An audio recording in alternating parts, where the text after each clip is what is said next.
Sent a few of these off to my buddy the other day, and I realized I hadn't given back to the community. BazzelRoller, 21 cup dry boxes. Lots of good designs out there. Lots of complicated designs. A lot of the rollers that I printed initially, you've got to worry about orientation, etc. Why? It's the common material. Why print it? I mean, because we can. But this roller fits inside the 21 cup dry boxes. I'm fitting on there Bowden tube. It's 3/4 and 1 inch pipe on purpose. Make sure that so that way it doesn't bump up against the top. Its spool diameters up to about 75 millimeters. I suppose centers it in there nicely and pulls off very, very easily. 1/2 meter of Bowden tube right into the printer.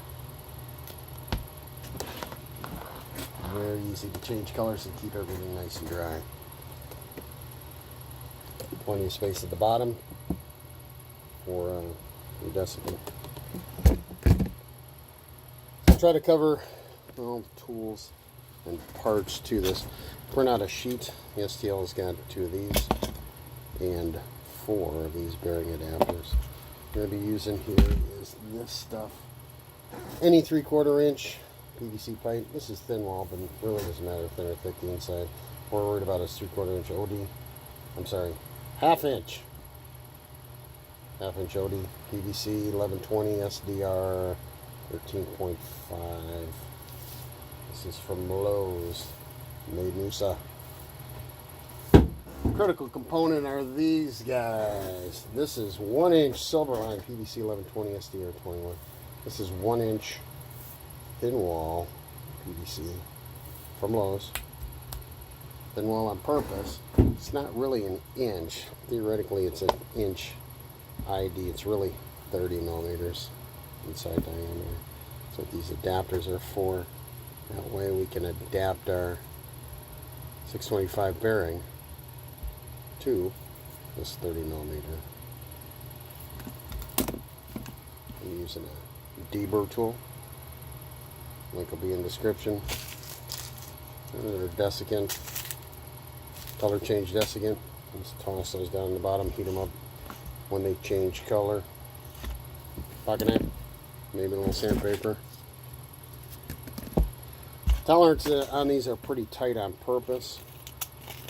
Deburr each one of these 4 holes. Make sure that our pipes fit in there. Our pipe lengths are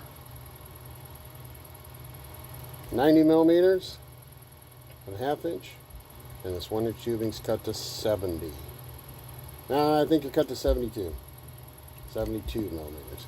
It does get kind of critical because we don't want it to be too tight in the dry box.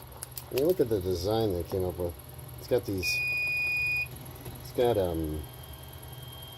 some bumpers on there. Keep the spool from hitting here and here. Height is critical. Keep the spool from hitting at the top. This way we don't have to adjust any rollers inside here. And this is pretty solid. Don't have to worry about them breaking. Assemble them is very, very easy. Now before we do that, take a look at the design. This is on purpose. You might want to use this concept. I put holes, a hole, I think it's a 3 or 4 millimeter hole through the center of anything that I need strength, anything that needs a pin, etc. You can't break that off there now. Without that hole in the center, all you've got are your outside walls and then your infill, and it's sitting on the infill, and they tend to break off. This way, you get a solid piece of plastic. I think these are put at 3 or 4 walls. Yeah, probably 4. On 20% infill. But the infill is irrelevant because that pin now goes all the way through one solid piece of plastic.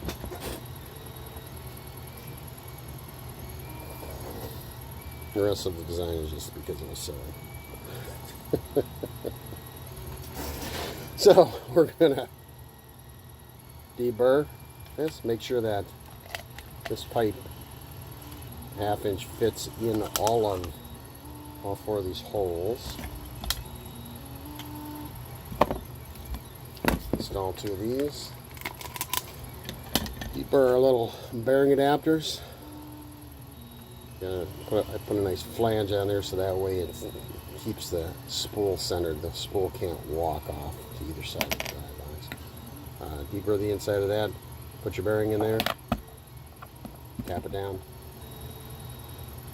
Again, pretty tight tolerances on purpose because we can always take off a little bit, but it's hard to add unless you use a 3D pen. It still turns into a mess. I'm going to take these, snap them right into here. Well, another note on, let's talk about cutting this PVC. The thin wall stuff's a little flaky. Use the saw on a couple of them, put them on the belt sander, a couple of them. Just made a huge mess. These are great, but they cut the solid stuff very nicely, but the thin wall stuff not so much. So the trick is, mark it off, mark off the whole stick, come down just as soon as you engage, and give it a twist to cut into it, and then finish your cut. And what that'll do is keep the pipe end from getting deformed. It'll stay round, so it'll fit in here nicely. When you do that too, pick 2 of them that are the same size. You cut off a bunch of them. They're going to be a millimeter or so different. I'll cut up a whole piece of pipe when I do it. So pick 2 that are pretty much the same. A whole box full of roller parts there. 2 that are the same, snap your bearings in and just press in there. And if your cuts were nice and square, if not, don't worry about it. Just a bit off. It's really not going to make that big of a deal. Just want to make sure that they're square, so that way this is square, so the roller isn't binding.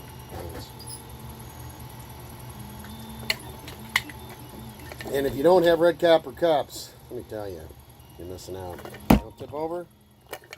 Keep everything hot, everything cold. Hold carbonation.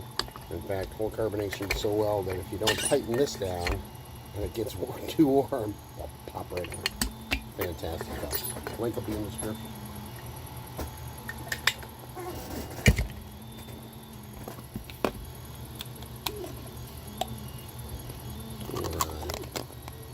Snap these guys together. We deburred and tested this side already, so we know it's going to fit.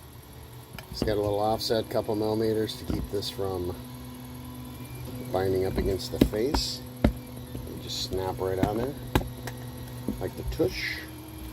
Wonderful, wonderful, but limited. These guys, you can make this as wide as you'd like.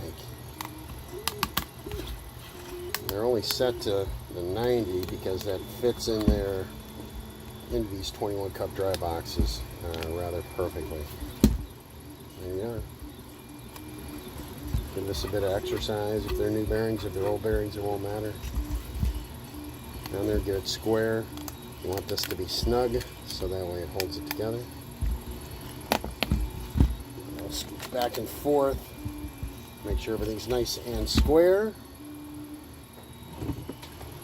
Chuck it into your box. Fits in there perfect. You don't want to make them any longer. Don't resize these at all, only because if you make them longer, etc., they're going to pinch. They're going to bind. You see that fits. Handful of desiccant in there. I'll drill this 10mm hole out slightly undersized and literally just screw it right into the plastic. That, I don't know, 15mm Bowden going in there seems to fit the spools very well. Chuck a spool in there, throw the top on it, you're all set. Any questions? Send me a message. Thingiverse or here on YouTube. Try to answer them on YouTube. But any questions, throw them at me.